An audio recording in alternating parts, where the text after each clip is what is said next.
So we're out here in front of Senator Clinton's office in New York City on the third day of our hunger strike.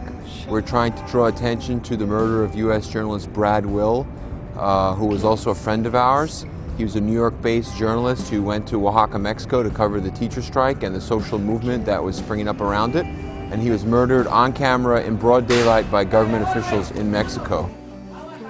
The Mexican National Human Rights Commission issued a report 3 weeks ago which found that the state and the federal Mexican government investigations into Brad's murder were completely fraudulent.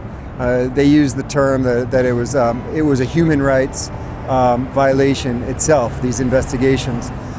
And so what's happened as a result of those fraudulent investigations, which are essentially cover-ups, is that the activists who were helping Brad when he was shot were charged with having murdered him. And now some of them are in jail, and some of them are just hiding from the police because they know there are warrants out for their arrest.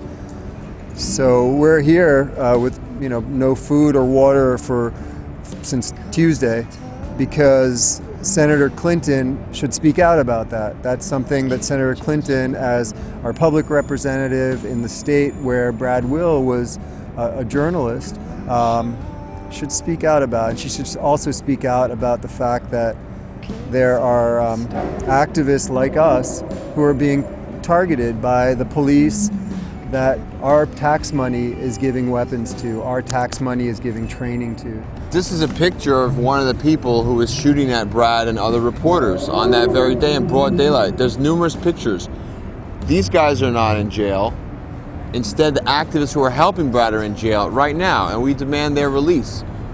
Also, our government is proposing through the Merida Initiative, Plan Mexico, to send $1.5 billion to these very same people of guns, weapons, and Blackwater mercenaries to suppress local indigenous movements and social movements and activists and labor rights people in Mexico.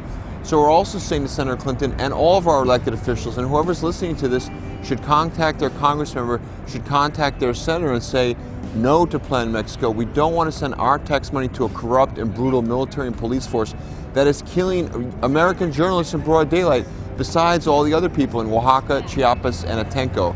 We want the people in Mexico released, and we want the murderers of Brad Will in jail.